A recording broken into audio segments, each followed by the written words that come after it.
Do you think people really know what they're voting for on this cannabis legalisation and control referendum? Not really. I think it's a hugely emotive topic and people feel strongly one way or the other. But I don't think they're taking the time to look at the detail of what this bill would include. Yeah. So the second of the two referendums for this general election is about cannabis legalisation and control. Welcome to VoterTorque, the election podcast series. I'm Simon Ewing-Jarvie. And I'm Heather Roy. So you get to vote yes or no. And if it's yes, I support the proposed cannabis legalisation and control bill, what's going to happen, Heather?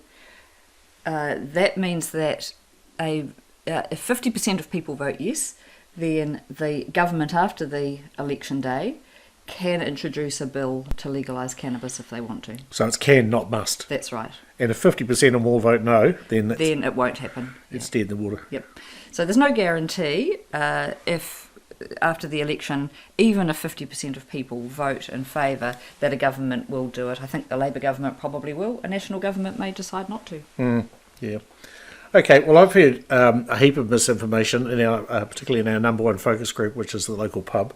And it sort of goes along like this about, people driving stoned to work, people stoned at work, and so on. But this bill is actually, the referendum and the bill it relates to is actually about harm minimisation, isn't it? It is. That's the basic premise that it's drawing upon. And it's about regulating an industry from an industry perspective. At the moment, there's no regulation at all. And it's about introducing parameters with which cannabis would be able to be sold and consumed in New Zealand. Yeah. So let's just burst a few misinformation bubbles first.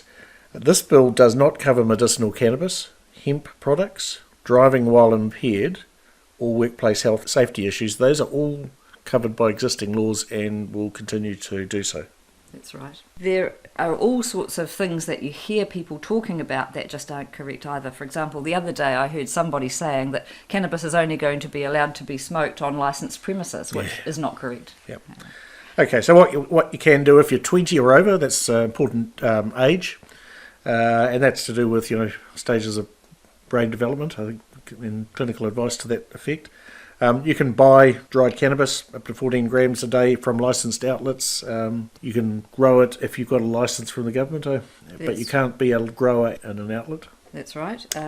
People personally will be able to grow up to 2 plants with a maximum of 4 plants per household. Right, so you can consume cannabis in various forms in your home. Yep. Or at licensed premises, yes, but not in public. That's right. So it's about keeping it out of the public eye and away from kids. I get that. And you can share no more than your daily amount, your 14 grams, with someone else who's 20 or over. Yep. I don't like sharing a bottle of wine when you think about it, is it? That's right. So the government, as you might expect, has got a whole heap of plans or proposals for how to regulate this. So there's going to be an agency that will limit the total amount of licensed cannabis that's for sale in the country, control the potency and contents of it. There's a whole lot of labelling around that, so you know exactly what you're taking. That's right. They'll apply an excise tax. Of course they will. When a product is packaged. And actually that's a significant change from what happens at the moment, of course, where government catches nothing. Yeah, well, the gangs do.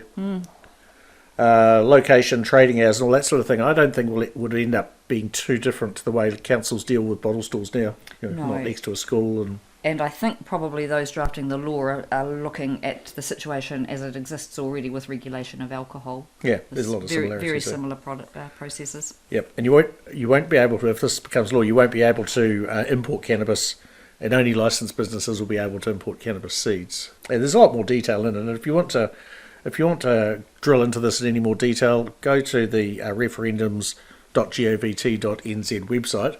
Follow the links to the cannabis referendum, and there's a whole heap of information there. And you'll also find lots of websites promoting the for and the against of this particular topic. Yes, I've noticed lots of advertising around the place for both referendums, actually.